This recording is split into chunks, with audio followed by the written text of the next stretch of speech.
Reporter breaking.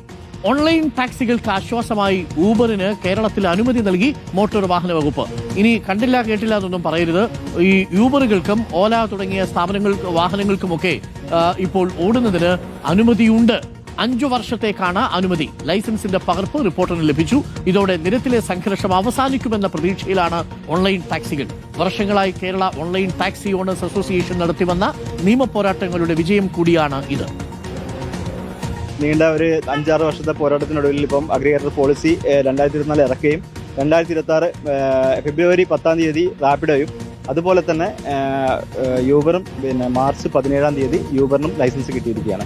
വലിയൊരു സന്തോഷം തന്നെയാണ് ഇത് കേൾക്കുമ്പോൾ തന്നെ. ഇങ്ങനെ ലൈസൻസ് യൂബറിനും റാപ്പിഡോയ്ക്ക് കിട്ടി തന്നപ്പോൾ ഇതുവരെ പരമ്പരാഗത ടാക്സിക്കാരും അതുപോലെ തന്നെ പ്രാദേശിക ടാക്സിക്കാരും നമ്മളെ മേലേക്ക് ഒരുപാട് പ്രശ്നങ്ങൾ ഉണ്ടാക്കുകയും ലോക്കൽ പോലീസ് സ്റ്റേഷൻ ഒരിക്കലും നമുക്ക് സപ്പോർട്ടല്ല. ലൈസൻസ് ഇല്ലാത്ത കമ്പനി അല്ലെങ്കിൽ ലൈസൻസ് കാണിക്കണം അല്ലെങ്കിൽ ഇത് വേണം എന്ന് പറഞ്ഞു കഴിഞ്ഞിട്ട് നമ്മളെ നിരന്തരമായിട്ടും പോലീസ് സ്റ്റേഷനിൽ നിന്ന് ഒരു ഹരാസ്മെന്റ് നമുക്ക് നേരിട്ടുകൊണ്ടിരിക്കുകയായിരുന്നു. നമ്മളെ കേരള സർക്കാരിന്റെ ഈ ഒരു പോളിസിയിൽ യാതൊരു ഇതുമില്ല. ഇനി അമെൻമെന്റ് വരുന്നതിൽ മാറ്റങ്ങൾ വരുമെന്നുള്ളതും അതിൽ ഞങ്ങളെ കൂടെ പങ്കാളികളാക്കുമെന്നുള്ളതാണ് ഞങ്ങളുടെ ഒരു കാര്യം.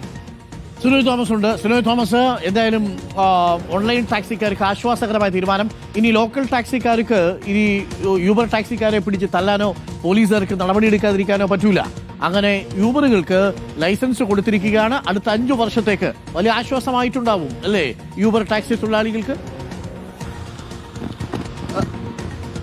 തീർച്ചയായും അരുകുമാർ, ഇനി തല്ലാൻ വന്നു കഴിഞ്ഞാൽ നമ്മളിപ്പോൾ കാണിക്കുന്ന ലൈസൻസ് എടുത്ത് കാണിച്ചാൽ മതി. 5 വർഷത്തേക്കാണ് കേരള മോട്ടോർ വാഹന വകുപ്പ് യൂബറിന് അനുമതി കൊടുത്തിരിക്കുന്നത്. നേരത്തെ അരുകുമാർ പറഞ്ഞ ഓലയ്ക്കല്ല, ഈ സ്വകാര്യ കമ്പനികളാണ്. യൂബറിനും റാപ്പിഡോയ്ക്ക് മാത്രമാണ് കേരളത്തിൽ ഇപ്പോൾ സ്വകാര്യ കമ്പനികൾക്ക് മോട്ടോർ വാഹന വകുപ്പ് അനുമതി നൽകിയിരിക്കുന്നത്. 5 വർഷത്തേക്കാണ് അനുമതി. റാപ്പിഡോയ്ക്ക് നേരത്തെ കൊടുത്തിരുന്നു, 2 മാസം മുൻപ് കൊടുത്തിരുന്നു.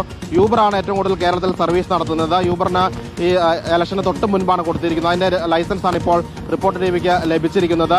കോഴിക്കോടും കോട്ടയത്തും മൂന്നാറിലൊക്കെ തന്നെ ഈ ഓൺലൈൻ ടാക്സിക്കാരെ മർദ്ദനത്തിന് ഇരയാകുന്നത് പതിവായിരുന്നു. അതിനൊരു ആശ്വാസമായിട്ടാണ് സർക്കാർ ഇത്തരത്തിലൊരു അനുകൂല തീരുമാനമെടുത്തിരിക്കുന്നത്. ഒരു കണ്ടീഷൻ മാത്രമാണ് പറഞ്ഞിരിക്കുന്നത്. അഗ്രിഗേറ്റഡ് പോളിസിൽ വരുന്ന മാറ്റങ്ങൾ 5 വർഷത്തെ കാലാവധി ഉള്ളതുകൊണ്ട് തന്നെ ഈ കാലയളവിൽ എപ്പോഴെങ്കിലും ഈ പോളിസിൽ മാറ്റം വന്നു കഴിഞ്ഞാൽ അത് യൂബർ അംഗീകരിക്കാൻ തയ്യാറാകണമെന്ന ഒരു കണ്ടീഷനോട് കൂടിയാണ് ഇത്തരത്തിൽ ലൈസൻസ് കൊടുത്തിരിക്കുന്നത്. ഓട്ടോറിക്ഷ, കാറ്, ബൈക്ക് ടാക്സി പോലെ ഓടിക്കാനുള്ള അനുമതിയാണ് കൊടുത്തിരിക്കുന്നത്. റാപ്പിഡോ ആ അനുമതി വെച്ചുകൊണ്ട് ബൈക്ക് ടാക്സി ഓടിച്ചത് വിവാദമായിരുന്നു. കാരണം സ്വകാര്യ ബൈക്കുകൾ, അതായത് സ്വകാര്യ ആവശ്യത്തിന് ഉപയോഗിക്കുന്ന ബൈക്കുകൾ ടാക്സിയായി ഉപയോഗിക്കുന്നത് വലിയ വിവാദങ്ങളും ചർച്ചകളുമായിട്ടുണ്ട്. സർക്കാർ അതിലും ഒരു നടപടി എടുക്കുന്നുണ്ട്. ഏതായാലും ഇലക്ഷന് മുൻപ് ഇത് വിവാദമായ ഘട്ടത്തിൽ ഗതാഗത വകുപ്പ് മന്ത്രി തന്നെ ഓൺലൈൻ ടാക്സികൾക്ക് പെർമിഷൻ ഇല്ലെന്ന് പറയുകയും പിന്നീട് അനുമതി ഉണ്ടെന്ന് പറയുക തന്നെ മാറ്റി പറഞ്ഞതൊക്കെ തന്നെ വലിയ വിവാദമായിരുന്നു. ഏതായാലും ഇപ്പോൾ രേഖയിൽ ഒഫീഷ്യലായിട്ട് ഇതൊരു ലൈസൻസ് ആയിട്ട് വന്നിരിക്കുകയാണ്.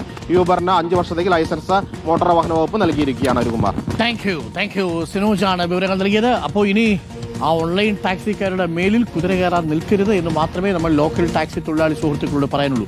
അവരും ജീവിച്ചോട്ടെ, ടൂറിസ്റ്റുകൾ വരട്ടെ, എന്നാലല്ലേ നമ്മുടെ നാട് രക്ഷപ്പെടൂ.